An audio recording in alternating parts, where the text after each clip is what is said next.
fire going here, but this isn't any ordinary fire. This is actually a ground drying fire. Can you kind of tell us about the process that you took to get it to this point? Sure. So this is where we're going to fire the pots, and one very important thing with firing is that you want to make sure there's very little moisture in the environment where the pottery is. They'll have a tendency to soak it up as they get warm in the fire, and it can make them blow up when it turns to steam. Okay. So you want to avoid that. The way that we avoid it is I've had this fire burning here for a few hours, and it's made out of hardwood. It's made out of bodark and oak, which produce a lot of coals. And as the fire produces coals, I take the shovel and I turn it into the soil. You turn the soil almost like you would a garden, in this case down about 6 inches or so, and that puts the coals right there in the sand, and it heats it up and it dries it out. So now this is really good and dry. Mm-hmm. Almost like cocoa powder, sandy cocoa powder.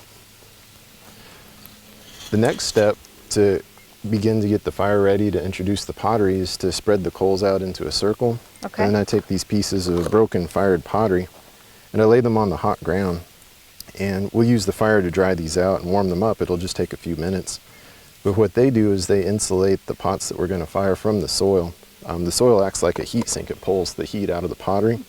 By setting it on this, it prevents that. And also it helps isolate it in case there may be a little bit of moisture we missed in the ground. It'll help protect it from that. And this is a pretty hot fire. I mean, from what I'm feeling right here, all those coals are in the ground. I mean, this is hot right here. Yeah, all that heat's escaping. Yeah. So now you just take them and put them in there and make a layer. You're welcome to help me if you want, or okay. If not, I understand. Look at it bubbling. Okay, now we'll just let those warm up for about 10 minutes or so, and then we'll put the pots in here pretty quick.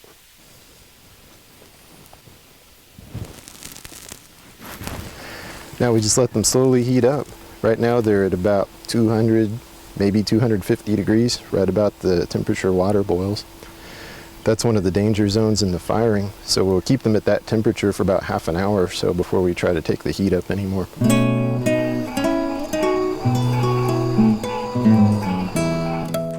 Ian, it's been a few hours now and we've got a great fire that we've been watching.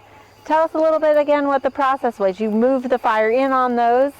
So we heated up the ground to start with, like I was explaining earlier, and then we scooted out the coals from that fire into a donut shape around the hot ground. You helped me lay down broken pieces of fired pottery that made an insulative layer for us to set the pots we wanted to fire on top of.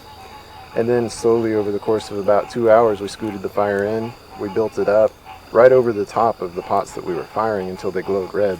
And then we slowly backed the wood off and cooled them down, and they're still at the end of the cooling process right now. So you want to slowly cool them down so that they don't shatter with that temperature change again. That's right. You want them to cool slowly and evenly so that they don't have differential stress that could cause the pot to crack as it's cooling. Excellent. We hope you enjoyed this video. It's part of our Oklahoma Gardening YouTube channel. You can also find even more videos on our OK Gardening Classics YouTube channel. And join us on social media for great gardening tips, photos, and discussion.